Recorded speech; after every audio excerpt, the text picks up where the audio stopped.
आप इतना डरते क्यों यार? ये एकदम गलत बयान है। वो कौन सा दौर था भारतीय राजनीति का जहां आपको लगता है कि अच्छी राजनीति चल रही थी? राजनीति देश हित में। आपने कमाल का सवाल पूछा है। 2014 के पहले के जो घोटाले थे उनसे इतने परेशान हो गए थे कि हमें मोदी जी के वादों ने ही मंत्र मुक्त कर दिया। जिस दिन भारतीय जनता पार्टी को मौका मिलेगा, एक एक पाई हिंदुस्तान की वापस लाई जाएगी। हमारे डर ने, हमारी खामोशी ने सरकार को तानाशाह बनाया। सरकार की प्रायोरिटी नहीं है सरकारी नौकरी आज के दौर में, इस वजह से ये इतने सारे विवाद आने लगे लगातार। ये देश के युवा की मजबूरी का फायदा उठा रहे हैं। बात सिर्फ इतनी सी है। तो आप ये कह रहे हो कुल मिलाकर सब चौपट कर दिया?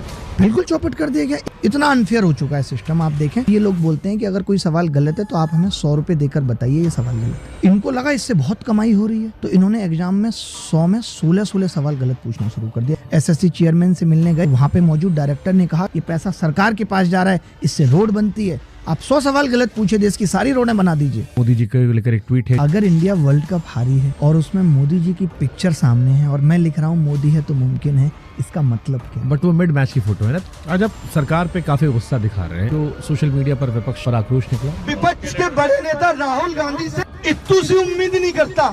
ये डैमेज कंट्रोल तो नहीं है? एजुकेशन से उतनी जल्दी इंसान उतना राइज नहीं कर पा रहा जितना बाकी क्षेत्रों में कर जा रहा है। सरकार भी इन्फ्लुएंसर से इतनी इन्फ्लुएंस हो गई है कि सरकार के आज हर मंत्री को भी इन्फ्लुएंसर बनना है। पढ़ाई तो तिलंडे में चली गई है। पहले चुनाव में वादे किए जाते थे, सरकार को ऐसा लगने लगा है कि अब हमें वादे करने की भी जरूरत नहीं है। इस देश में पेपर लीक क्यों होते हैं?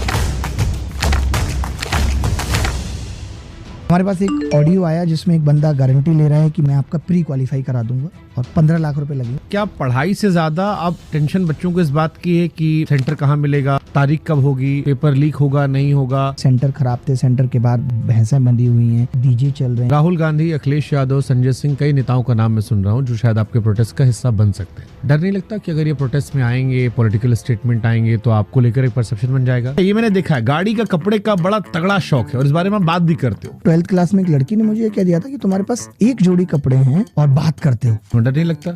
इतना सरकार खिलाफ बोलते हो, फिर कह रहे हो गाड़ी घोड़ा फ्लैट ये वो, एक